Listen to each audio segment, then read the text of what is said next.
ഞാൻ ചോദിക്കട്ടെ, ഈ സനാതന ധർമ്മം എന്നറിയപ്പെടുന്ന മഹത്തായ ഭാരത സംസ്കാരത്തിന് അടിത്തറവാക്കിയത് വേദങ്ങൾ, ഉപനിഷത്തുകൾ, പുരാണങ്ങൾ, ഇതിഹാസങ്ങളാണെന്ന് ഞാൻ പറയുന്നു. നിങ്ങൾക്ക് താല്പര്യമില്ലല്ലോ? അങ്ങനെയാണ് ഹൈന്ദവ വിശ്വാസപ്രകാരം ഹിന്ദുവിന്റെ ഏറ്റവും അടിസ്ഥാന ഗ്രന്ഥത്തിന്റെ പേരറിയാമോ? മുസ്ലിങ്ങൾക്ക് നമുക്കറിയാം ഖുറാനാണ്, ക്രിസ്ത്യാനികളുടെ ബൈബിളാണ്, ഹിന്ദുക്കളുടെ വേദമാണ്. കാണാനാണോ? ആണോ? ഇത്തരാൾക്ക് കുറെ തെറ്റിപ്പോയതോടുകൂടി ഞാൻ പറഞ്ഞത് കുറെ തെറ്റുണ്ട്, നിങ്ങൾ മനസ്സിലാവാത്ത ഏതാണ് ഭഗവത്ഗീത. വേറെ എന്തെങ്കിലുണ്ടോ? തെറ്റിയിട്ടൊന്നുമില്ല. പക്ഷേ നിങ്ങൾ എല്ലാവരും പറഞ്ഞാൽ കേട്ടിടത്തുള്ളവരെല്ലാം ശരി ഉത്തരം തെറ്റാണ്. പണ്ട് സുരേഷ് ഗോപിയിൽ അതൊരു പരിപാടി ഉണ്ടായിരുന്നു, നിങ്ങൾ പറഞ്ഞ ശരി ഉത്തരം തെറ്റാണ്. അതുകൊണ്ട് ഉത്തരം ഞാൻ പറയുന്നു, ഈ ഒരിക്കലും തെറ്റിപ്പോയി ഇരിക്കുന്നവർ മാത്രം, ഇരിക്കാത്തവർ നിന്നോണ്ടിരിക്കുന്നവർ പാടില്ല കേട്ടോ. ഇവിടെ നിൽക്കാതെ പറഞ്ഞത് ആ ഉത്തരതാണ്. ഏതാണ്? വേദങ്ങളാണ്. അടിസ്ഥാന ഗ്രന്ഥം വേദങ്ങളാണ്. വേദങ്ങൾ 4 പകുത്തൊരു സുഹൃത്തുണ്ട്, ഒരു മഹാപണ്ഡിതനായിട്ടുള്ള മഹർഷി ശ്രേഷ്ഠൻ വ്യാസ ഭഗവാൻ അല്ലേ?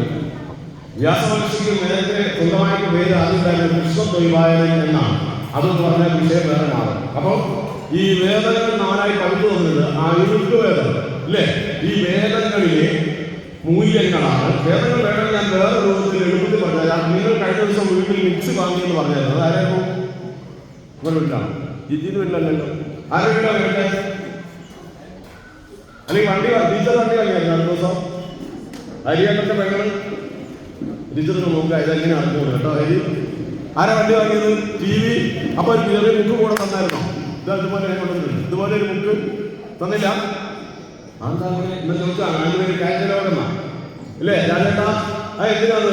വണ്ടിയാണെങ്കിൽ ഇത്ര കിലോമീറ്റർ ഓടുമ്പോൾ സർവീസ് ചെയ്യണം അല്ലേ? ഓയിൽ മാറ്റണം, ശരിയാണോ? അപ്പോൾ ആ വണ്ടി കൃത്യമായി ശരിയായി അതിൻ്റെ ആയുസ് അത്രയും കിട്ടണമെങ്കിൽ അതിൻ്റെതായ രീതിയിൽ കൈകാര്യം ചെയ്യണം. ഒരു മിക്സിയാണെങ്കിൽ അങ്ങനെ തന്നെയാണ്. മനസ്സിലായോ? അപ്പോൾ ഇതെല്ലാം കണ്ടുപിടിച്ച മനുഷ്യന് വേണ്ട ഒരു കാറ്റലോഗ് അത് ആർക്കറിയാം? ഋഷീശ്വരന്മാർക്കറിയാം. ത്രികാലജ്ഞാനികളായ ഋഷീശ്വരന്മാർക്ക് അറിയാവുന്നത് എഴുതി തന്ന കാറ്റലോഗിന്റെ പേരാണ് വേദങ്ങൾ. മനസ്സിലായോ? അത് എഴുതിയിരിക്കുന്നത് നമ്മളെങ്ങനെ ജീവിക്കണമെന്നാണ്. വേണമെങ്കിൽ അത് ഉദാഹരണം പറയാം. ധർമ്മം സത്യം വധ ധർമ്മം ജന. എന്താണ് അതാരം ഉണ്ടാകുന്നത്? എന്താ പറഞ്ഞത്? സത്യം വധ ധർമ്മം ജന. അതിന്റെ മലയാളം എന്താ? സത്യം വധ എന്ന് പറഞ്ഞെന്താ? മനുഷ്യനാണെങ്കിൽ ജീവിതത്തിൽ എങ്ങനെ ജീവിക്കണമെന്നാണ് കാറ്റലോഗിൽ പറയുന്നത്, അഥവാ വേദത്തിൽ പറയുന്നത്. സത്യം മാത്രമേ പറയാവൂ, ഇല്ലയോ? ധർമ്മത്തിൽ സഞ്ചരിക്കണം. ശരിയല്ലേ? ഇത് എല്ലാ കാലത്തും സത്യമല്ലേ? അപ്പൊ സനാതന ധർമ്മത്തിൽ വല്ല കുഴപ്പമുണ്ടോ? പിന്നെ ഏറ്റവും അടിസ്ഥാനപരമായ ഋഗ്വേദത്തിൽ പറയുന്നത് എന്താണ്? ഏകം സത് വിപ്രാം ബഹുധാവദന്തി എന്നാണ്. ഇതാണ് നമ്മുടെ കാതലായ കാര്യം. എന്താണ്? ഏകം സത് വിപ്രാം ബഹുധാവദന്തി. സത്ത് എന്താണെന്നറിയോ?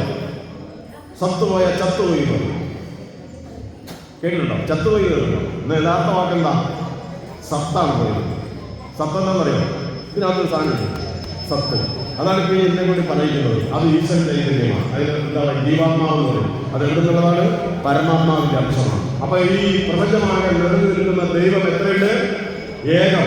ഏകം സത് വിപ്രാം ബഹുധാവദന്തി കേട്ടിട്ടുണ്ടോ? ഞാൻ നിർത്തി പറയുന്നത് ഇത് കാണാതെ പഠിച്ച് വിട്ടു പോകാനാണ്.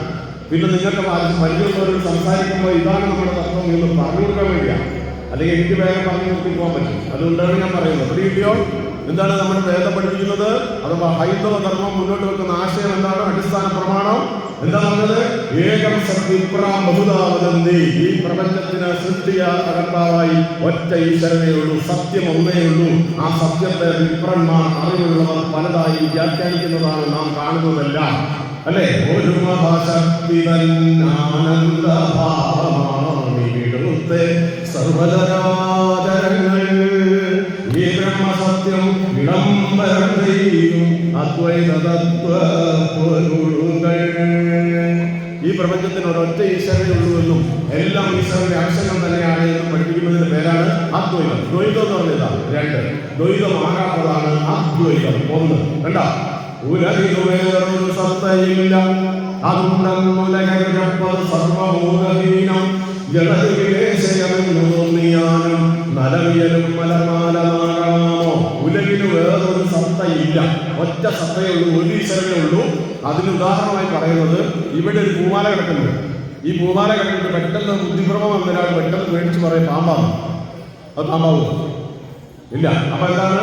ഉലകിന് വേറൊരു സത്തയില്ല ഉണ്ടെന്ന് ഉലകിലിരപ്പത് സർവഭൂതഹീനം ജനത വിദേശമെന്ന് തോന്നിയാലും നലവിയലും മലർമാല നാഗമാണോ. ഒരു ജലൻ ഒരു വിഷമം വന്നയാൾ നോക്കിയിട്ട് പൂമാല കണ്ടിട്ട് പാമ്പാന്ന് പറഞ്ഞത് പാമ്പാകാൻ പറ്റും. ഇതാണ് വേദം പറയുന്ന തത്വം. അപ്പൊ ഞാൻ പറഞ്ഞു വന്നത് എവിടേക്കാണ് തിരിച്ചു വരാം. ഈ വേദം പഠിപ്പിക്കുന്ന അടിസ്ഥാന പ്രമാണമായ വേദങ്ങൾ പഠിപ്പിക്കുന്നത് സംസ്കൃതത്തിലാണ്. സംസ്കൃതം എന്നെ സംബന്ധിച്ചിടത്തോളം ഒരക്ഷരം പോലും അറിയില്ല. ഏതെങ്കിലും സംസ്കൃതം ഞാൻ പറയണമെങ്കിൽ അതിനായിട്ട് കഷ്ടപ്പെട്ട് കാണാതെ പഠിച്ച് പറയണം.